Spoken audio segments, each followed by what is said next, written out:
Naman tayo sa healthy lifestyle. Tikman natin ang strawberry dessert na nadiskubre ni Carla Paderna dito lang sa One Life.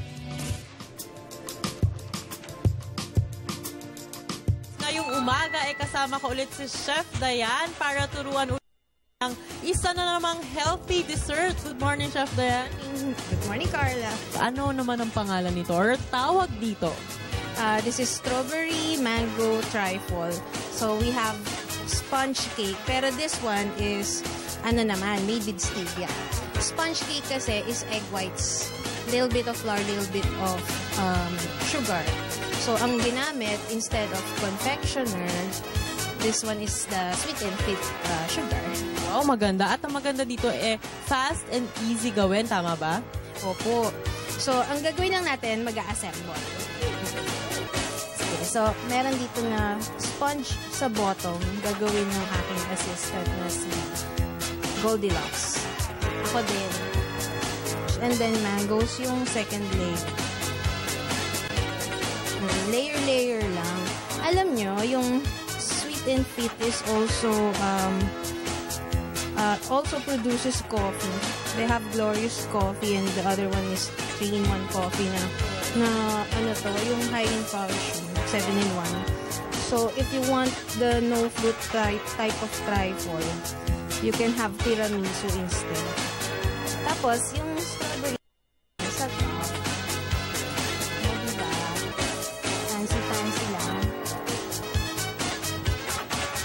Kunwari, chef lang yung gumawa.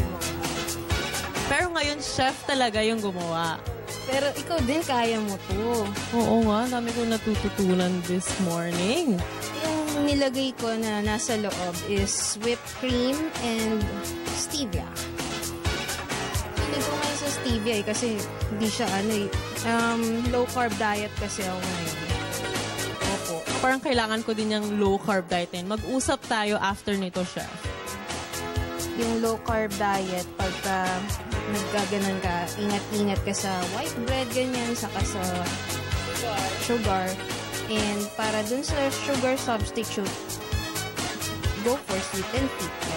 Oo naman, dahil ngayon, meron ng mga alternatives, guys. Kaya hindi na tayo mahihirapan na mag-diet at hindi na natin kailangan umiwas sa mga paborito nating pagkain dahil ang dami ng substitute.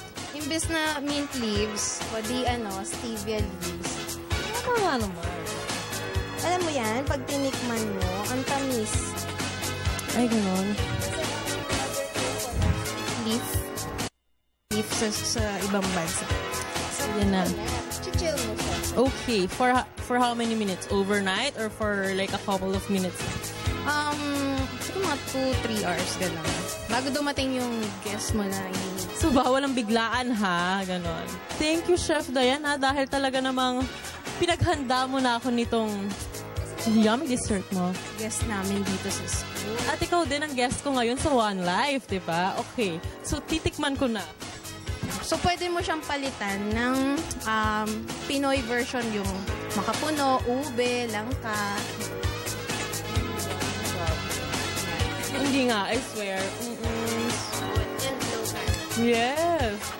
Kaya mga boss, kung gusto nyo magpa-impress sa inyong mga bisita at gusto nyo gayahin itong dessert na ginawa namin ni Chef Dayan, all you have to do is text or call Miss Au at 0917-851-9624 or you can also email her at au, that's au_glorious@yahoo.com.